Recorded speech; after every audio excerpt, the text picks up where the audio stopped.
Hello, everybody, and welcome to this latest in the ValuesJam guest sessions series. And neighbor Nate, it's great to have you here. To kick off, why don't you introduce yourself? Well, it's wonderful to be with you, and I honestly can't think of a better way to start the day than to have a conversation with you. I admire you a lot and respect you, so thank you for the invite. I think if I'm going to kick off with something about me, I'm somewhat terrified about talking about myself, but I would say at this station in my life, um, I would describe myself or characterize myself as a servant leader and a continuous learner.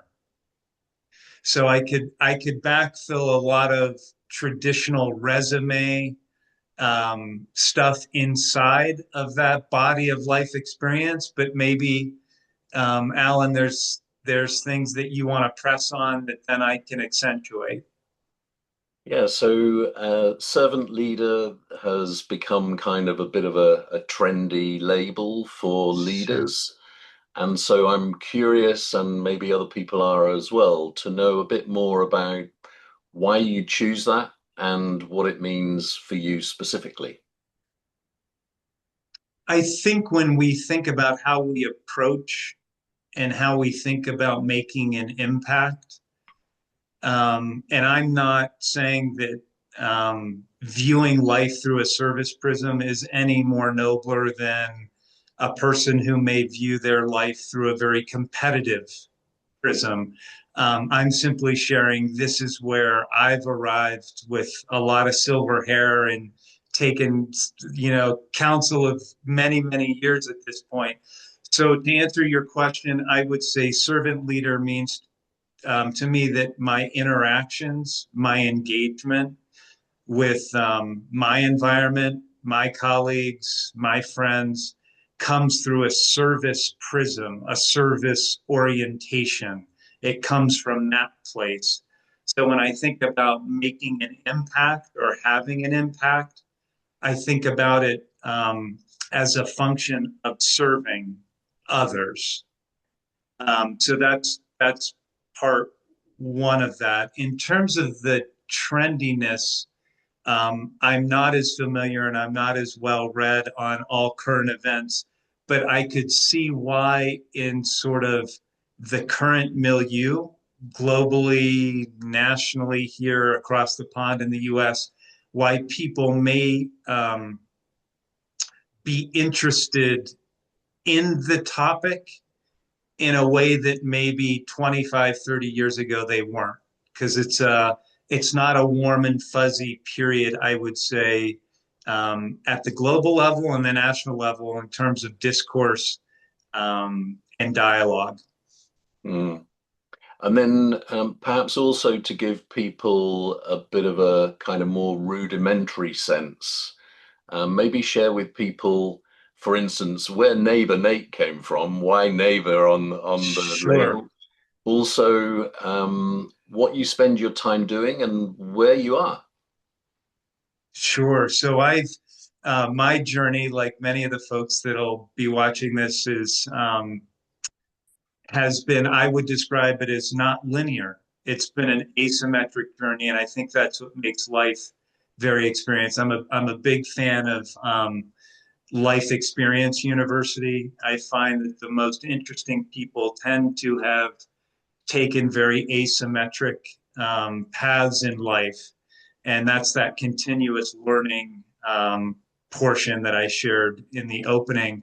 But I'll give a quick executive summary, and then you can press. So I started my personal biography. I grew up in the great city of Pittsburgh. I was born in Iowa, which is in the Midwest in the United States, small town, but I grew up through high school in a wonderful city, Pittsburgh, PA.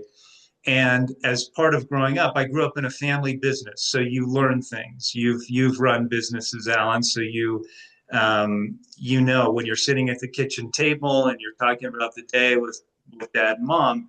And one of the very interesting parts of that business was we owned and operated a hotel in quite a stunning place that people in the U.S. know about, but it does enjoy an international reputation. It's called the Chautauqua Institution. And for about 20 years, we would go there every summer. And the Chautauqua movement was really the core root of it was to provide education to working class families. So during the 9 week summer, they'd have thought leaders from around the country. Most sitting presidents have visited Chautauqua Institution, and it was a place to inspire intellectual curiosity, continuous learning in this really stunning little environment around the lake, old cottages and so forth. But it was rooted in learning and community. And fast forward, you jump into the work world, and my work life was all within the institutional money management area. So my professional background in Prism was built through product development and program management. And then once you build that body of skills, I transitioned into executive roles, and was involved with helping to build a financial technology company. And I had various oversight accountabilities with that team. So I helped build a consulting services company, oversaw product engineering, oversaw customer care. And again, you learn things. You learn things. You're working with very high level, very driven folks professionally. We worked with the largest financial services firms in the world. So you learn things.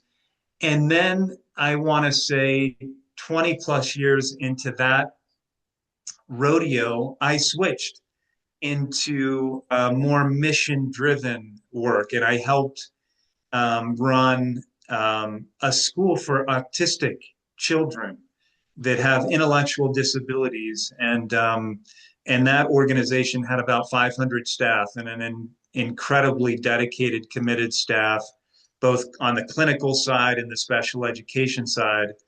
And you're picking up on the theme of our conversation today, but you learn a lot when you work inside that kind of organization. You see the kinds of challenges that parents go through to navigate life and the demands that having a child with intellectual disabilities can present. And I'm trying to think of any postscripts. During that time, I served as the board chair of a wonderful residential treatment agency. And again, you recognize when you're providing service and volunteerism in an organization like that, just how much luck plays in someone's life. And I always say, Alan, that we all have luck in our life and we all have extreme misfortune, sometimes searing misfortune in our life. And that's what helps define us. Somehow, some way, we wanted to start a new beginning, my wonderful wife, Vanessa, and we were signaling the universe. And one thing led to the next. And this small mountain town in Colorado found us. I'll spare you the long story, but it's a pretty serendipitous story. And we started a new life, a new beginning. Do you know the poet John O'Donohue, the Irish poet? I've heard of Are you? him. Yeah, it's just phenomenal. His poem, "A Grace of a New Beginning," really helped inform and motivate us. There's a line in it that I'll share. It says, "Though your destination is not yet clear, you can trust the process of this opening. Unfurl yourself into a new beginning. A path of plenitude is opening before you." And that having faith in that and having the courage to take that step and start a new life has been great. So we landed in a small mountain town of about 5,000, Manitou Springs, that you're familiar with in some of our other conversations. And we just got very involved civically. And as we got involved with this community, this very sacred community, some of the community builders here that have been here for that have built the community over generations said, hey, neighbor Nate, I sort of think that maybe you could contribute at the city level. Would you think about running for elected office? And I said, I'm very privileged that you would think about me in that way and think that I could make an impact. Fast forward, I've started a new learning journey. I went through the election cycle. I won the seat for my ward, my district, and I sit on the city council.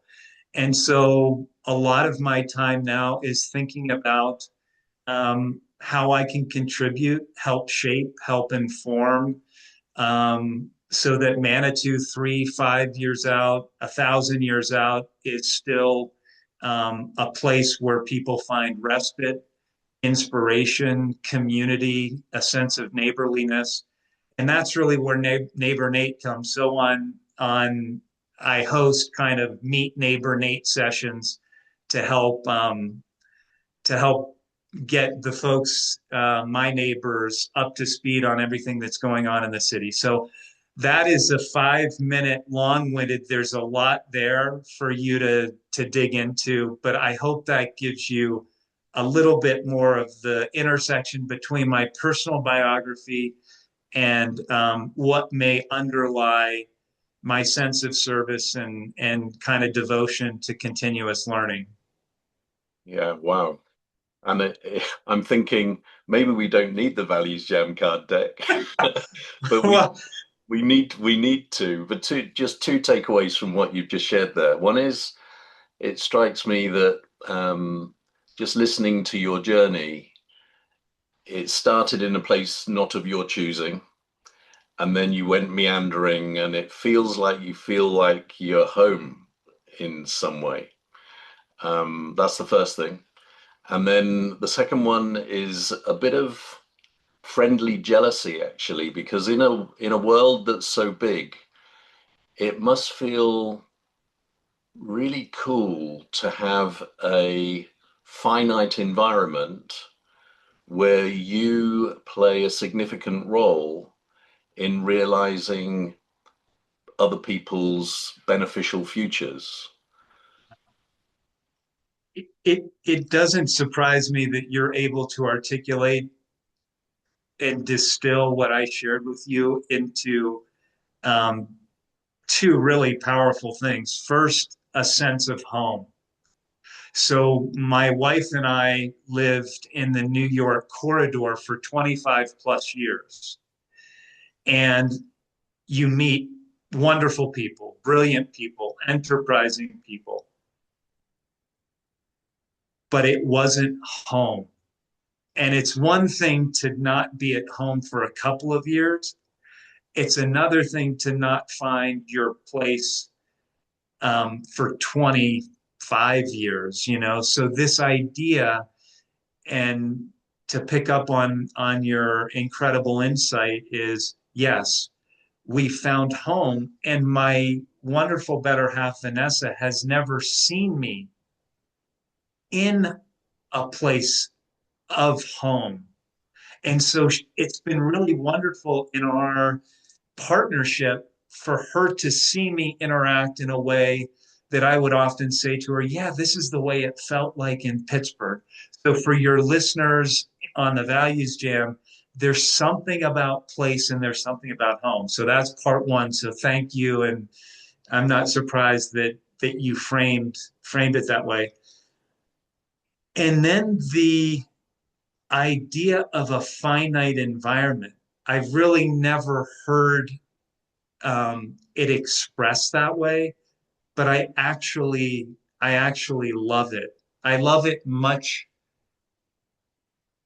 Yeah, it resonates with me in a way. You'll often hear things described that, um, and I don't necessarily subscribe to this. Sort of you're you're the fish in a smaller pond, and so therefore you. But I really love this idea of a finite environment, particularly when it aligns to your value system, Yeah. and that you're positioned in a way to maybe realize your full potential. Mhm. that may be just a different environment if the boundaries are different that you wouldn't be able to do. So thank you for sharing those two things. I actually just kind of made notes to myself on those. So I'm gonna choose a card now, or you're Let's gonna do it. help us choose a card. And so I'm just gonna shuffle these cards up a bit. And while I'm doing that, how many piles shall I make in front of me, Nate? Let's do four. Let's do Four. four. Okay. Cuatro. And they're going to be different sizes. So there we go. And so now pile one is on my left, pile four is on my right. So would you like one, two, three, or four? Let's do one. Pile one.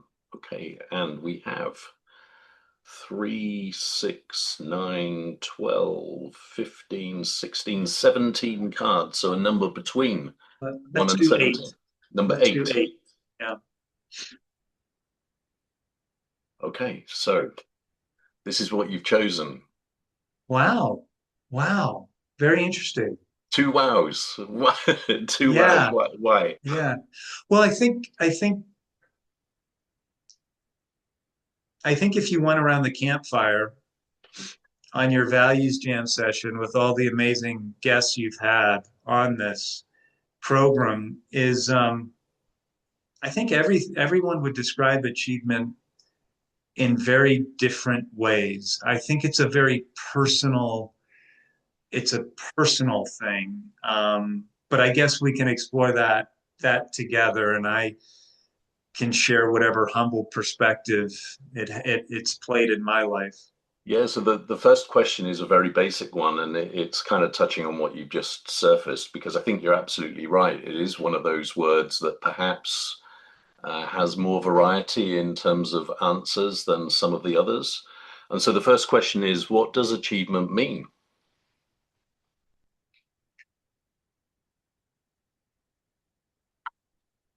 It really depends. It's so context dependent. Yeah. So, and we all have various parts of our life. We all have,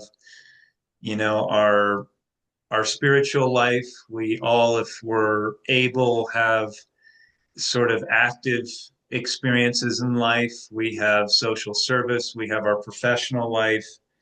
Um, and so the way I would sort of think about achievement in each one of those contexts would be a little different. So in public service, in sort of that area of my life, I would view it as um, having a very positive impact and inspiring confidence and credibility to people. So that's a particular kind of achievement that may not have quantifiable metrics behind it.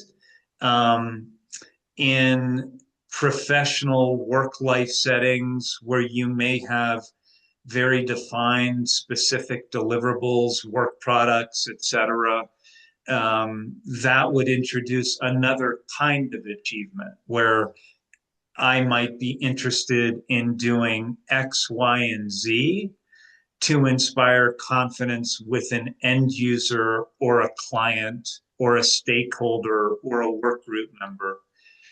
In sporting life, so I know we share an interest in the wonderful sport of tennis. Achievement may mean something very different um, to the competitive tournament player versus the recreational player that goes out and finds incredible joy and inspiration just being able to move on the court and maybe hitting a drop shot, without coming home and having to take an ice bath. Spiritually, I don't have well developed thoughts, and you will be able to articulate this much better than I. When I think about my spiritual life and faith, I don't know if it correlates well to the term achievement. I sort of almost find them not incompatible, but it's just not a term I would describe, to define, or characterize uh, my my embrace and recognition of the importance that faith plays. So that's just a little sampling of different contexts. And then overarching, you uh, can you achieve those things without being intentional and having sort of a goal centric mindset? Yes, I think you can achieve things without necessarily having, and I'm thinking together with you here. I probably have to think it a little bit more, but I think you can achieve things in those different contexts without necessarily having um, a really, really strong goal orientation. But I would say that it helps. It helps to think in terms of goals, at least it has in my own life, but that may not be shared by everybody. So, um, in graduate school, you could have one person that says, I want to be top of my class. And that's a particular goal that may motivate and inspire a certain kind of achievement. But you may have another person that says, man, I just want to learn. I want to be in a learning environment. And that motivation may actually get you to the same place. So that's what I'm struggling with a little bit. And I just haven't thought enough about it. Yeah, it's you're opening something that I grapple with the word achievement because just listening to you, you've reminded me of a memory from more than 50 years ago. So when I was at primary school, I can see it as if it was yesterday right now. Um, there was my friend called Jonathan and I who were kind of fastest top of the class guys. And I remember at the back of our classroom, there was an alcove with some books. So we're 10 years old. And whenever we had tests, we were given the paper and we were allowed to go to the alcove when we had finished the test. And so, of course, the game became who could go to the alcove first. Of course, of course. And I remember the two of us. It was like, and this was not, you didn't lose sight of the fact that you had to do well at the test, but to complete the test well and then be first to go to the alcove between the two of us became a big thing. Um, and the reason I don't know that I mention that because until probably maybe 10 years ago, and that's not a specific moment in time, it's just a general indication. I have been through my life or had been hugely competitive and wanted to achieve. And I think of when you started to talk about how, breaking it down into different sectors of your life and the context being so important. Now I think of achievement as nothing more than feeling satisfied that you're living your values. That for me is a huge achievement. And the rest kind of is not so important, less impressive. And then just to finish on that, I played pool with my youngest son not too long ago, and we played about 20 games, something like that. And I realized kind of halfway through that my mindset was not that I wanted to win however many games we play, I didn't want to be the winner necessarily. Instead, what I was doing was going for great shots. And some of them were coming off and others were not. And I didn't say this to Sam actually, and I haven't. I wonder if I should. Um, on the way home, I was thinking, he won, but he hasn't got the memory of the great shots that I played. Yeah, yeah. And that's a weird contradiction. And you mentioning the drop shot at tennis, I was the same. I remember being coached by this guy who obviously was a far better player, but the one thing I remember is a court forehand, which he didn't get anywhere near. Just that one. And I had numerous lessons with him, and I'm sure that I was embarrassed to hell, for a lot of them. But that's the one that I remember. Yeah, so achievement. And there's a secondary part of this question, Nate, which is more metaphoric. So it's when you think of achievement, what images come to mind? What sounds come to mind? And what feelings come to mind?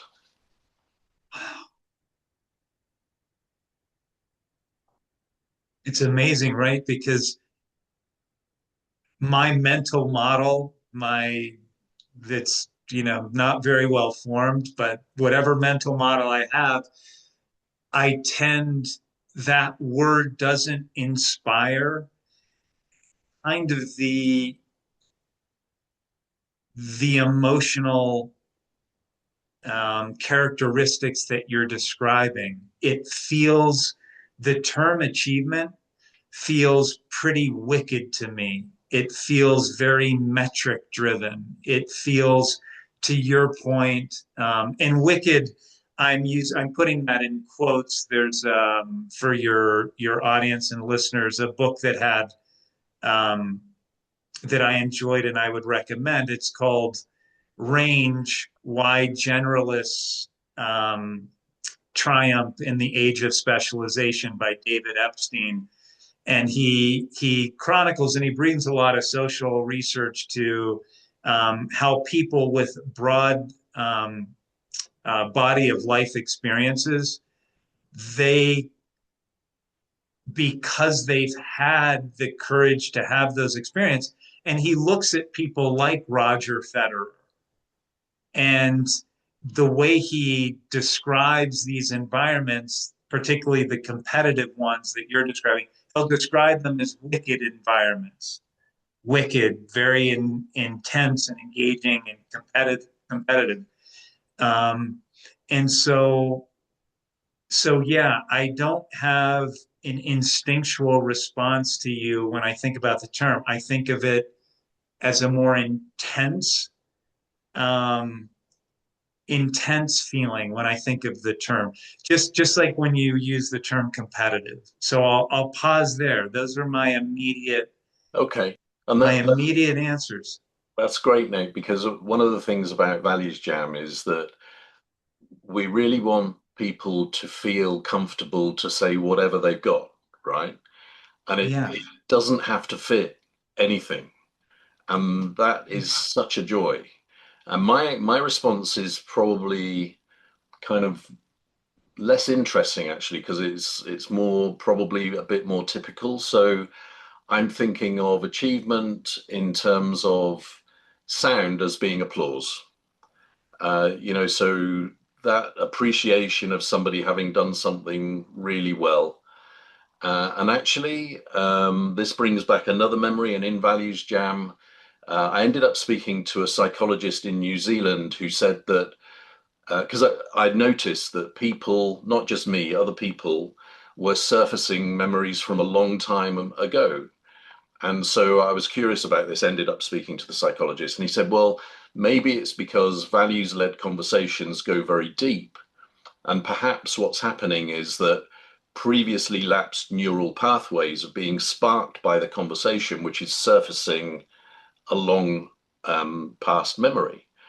So that's intriguing, and we're now speaking to people in the area of Alzheimer's and dementia because imagine if that could do people some good in that space. But anyway, in terms of that sound of applause, I didn't know your story about hospitality until now. I That's my first career, commercial hospitality management, and I was the managing director of a Marriott property here in the UK. We were in New Orleans for a general managers conference, so about 2,500 people, and there was an awards program. And my property was awarded the most improved employee opinion survey in the world. And so I went up to collect the trophy, shook the guy's hand, dashing off to get, off the stage at the other end. And I realized he hadn't let go of my hand. So kind of stopped suddenly. And he just said to me, Alan, there are over 2,500 of your peers recognizing your achievement. Just take it in for a few seconds before you leave. And that it was an amazing feeling, but that leads me to my final comment about what feeling comes to mind around achievement. It is a rush, but it's almost, I've come to think of it as a very short term, almost superficial rush, because it's not really that important to me anymore, although it feels pretty good at the time. And then let me just finish on a tennis reference. I don't know whether you've heard this story, maybe you have, about Novak Djokovic.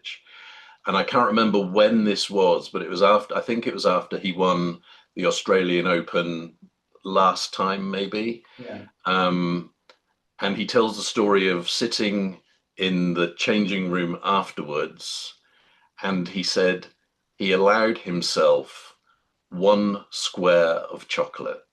And, and he described how he put the chocolate, this one square of chocolate, on his tongue and let it melt. And that was all he Yeah, could allow himself. it's so brilliant, right? That level of elite discipline to achieve their goals is amazing. Yeah, I'll never forget the famous cyclist from Spain, Alberto Contador. Um, when he retired, they asked him, "Well, what do you like most about being retired from elite level world tour cycling?" And he said, "I'm not a slave to my diet." And And that's it the thing. always stuck with me. Yeah. And that comes back to something that you were touching on around achievement in that. And yeah, don't get me wrong, I totally admire people that operate at that level. It is incredible. And everybody knows them and admires them and appreciates them. But I can't help but think about what they forfeited in order to be there. And I'm not so sure that I would want to switch with anybody like that. I love chocolate, for instance. Well, it's interesting in the zeitgeist of that world, to your point, is in that world you're optimizing performance, which may not be health, which is this very interesting thing because we tend to look at our elite athletes with super high achievement as being the most fit and the healthiest, but to operate at that elite level, you're paying a pretty heavy price, just the level of mental stress and all of that. And the diet, to your point, can be pretty extreme. So I thought a lot about, and this plays into the achievement, our conversation today is, what are you optimizing for? If you're optimizing for health and well-being, that would shift your achievement prism a little bit. If you're optimizing for performance achievements, that's has its own, cost, Benny, that you need to think about. For But sure. yeah, And then exchanging with you for your Spanish cyclist, does the name Maurice Green mean anything to you? be the sprinter. Yeah. Yeah, So Olympic gold medalist, world record holder. But for me, his biggest achievement, he went undefeated for, I think it was 18 months in 100-meter races. So when you think that the difference between first and second is like points or tenths of a second, that's incredible. And I'm not sure if this has been verified, but he's reported as having answered the question, how do you remain the fastest man in the world, which, he was at yeah, that time, by saying, when I'm doing training, I tell myself I'm the second fastest man in the world. And it's this thing about once you let your guard down, other people will go by you. And earlier I mentioned how I grapple with achievement. I do because, on the one hand, I've got a voice saying, well, that might have been the target and the objective originally. But if these things happen, it's quite understandable that that might not be the outcome. And then another voice is saying, yeah, but once you start to allow that, it's a yeah, slippery slope. yeah. But you've really helped me in this conversation. I this emotive feeling and ascribing the term achievement. So I guess when I watch Tadej Pogacar go up Alpe d'Huez at 17 miles an hour on a grade that's 10% or 14%, I guess the word that would come to me in it would be like great appreciation or a sense of gratitude in the marvel of the human capacity to do that. But what you're sharing with for you would view that through the prism of maybe achievement, and that I could do. So when I'm watching Tade or Roger Federer hit a forehand, or now Carlos, I mean that guy's on a whole. It's just amazing to watch what these guys are doing. But yeah, so I can get comfortable with saying yes, that level of achievement inspires a sense of appreciation and gratefulness in me. But having said that, I typically don't start with the term achievement. My default setting is I'm viewing it through a sense of appreciation, I think. Okay. Yeah. But you've helped me a lot in the way I heard you described how excellence in achievement gives you that emotion. That helps me now. Hmm. And there's in our first book, there's a quote in there that we use to describe why it's important for people to consciously practice. So, this is kind of the root probably of all sporting and other field success. And so it's even the Rolling Stones practice. And in my work that I do with organizations, I often ask that question, would you expect Roger Federer or the Rolling Stones just to turn up at a tournament or a gig and expect themselves to win or do really, really well? They wouldn't dream of doing that. It would be disrespectful to themselves. And yet, take the Rolling Stones, they've been playing for 50 years. So do you really think they need to practice still? And they do. So it's this maybe there's something to do with the personal view of achievement and then the external view of achievement being different. Because also Roger Federer, you and I can be, at his feet, Sir Roger, and he's kind of, oh, don't do that, I'm just doing what I'm good at, and I've trained to do really well. And I still enjoy going to watch the young people play on court 18 at Wimbledon. It's different perspectives of achievement according to capability and experience. Um, But and you've touched on a really important thing, Alan, which is how do you maintain a sense of excellence, sportsmanship, approachability, accessibility, and also perform at that elite level? And I think those are the athletes that I have a very special admiration for, that they can operate at such extreme high achievement, but still maintain a set of values that align to my own. And that to me, Bjorn Borg learned that, Roger Federer learned that, from his early days. How do I maintain excellence and also be a phenomenal sportsman at the same time? That's hard.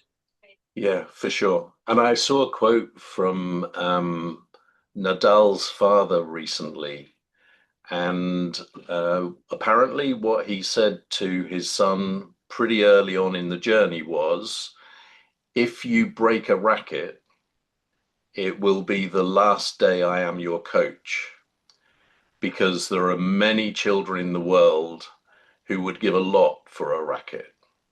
And apparently he's never broken a racket in his whole career. Wow. That's kind of a goosebump moment. I, I had never heard that story. That's a tingle up the spine kind of yeah, thing. And you think, wow, because Nadal does enjoy, I mean, I don't obviously don't know inside the players, but he certainly, his outwardly approach seems very humble, when you see him interviewed, and yeah, just a sense of humility.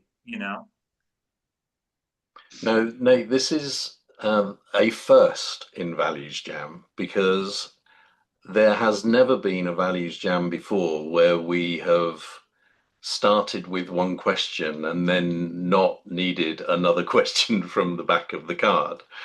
And I think this is a good moment to draw the Values Jam to a close, because if we used another question, I think we would shortchange ourselves. We'd feel as though we were ending too early.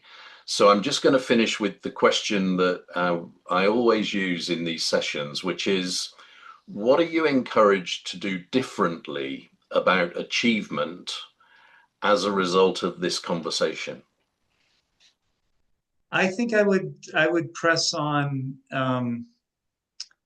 when you do see, for me, when I see excellence, I think what you really help me with is that, along with appreciation and gratefulness, that I can view that excellence through a sense of achievement. And it doesn't necessarily need to be an elite athlete. It could be, the volunteer down the street that's working with me at the food pantry that has shown enormous dedication and commitment to their community. That can be its own kind of achievement that inspires a feeling of appreciation. So that's a thank you to you for opening that prism for me to explore a little bit more. And mine's quite similar, because I remember talking about how I used to be very achievement oriented and I'm less so now. But I've realized perhaps that I judge people in that light a bit too much, and that's not really for me to do. Because if somebody wants to put all of their effort into achieving a certain goal, and in their view it's worth giving up some of the other things along the way, then who am I to say different? So each unto their own. Um, but also, and I'll have to look this up or ask my other son Jack about this, because he shared with me the relationship that I think Ethiopian long distance runners have with running. You know, obviously they're training, they run a long, long way. But what he was saying out of this book that I'll look up and send to you, he said that if they're on a training run and they don't feel so good after 10 miles, they stop and go home. Whereas, I don't know, this is overgeneralizing, but maybe in the West, we would be, oh, you've got to finish because that's your program, and you've got to complete your program because that's what you've got to do in order to get to this place. And the essence of what he was describing is that their relationship with running is far healthier because it's more human and a mutual kind of thing rather than ours where we become the slave to the program. So I'll just leave you with those thoughts. And like I say, I'll find the book and send it to you because I think it might be of interest.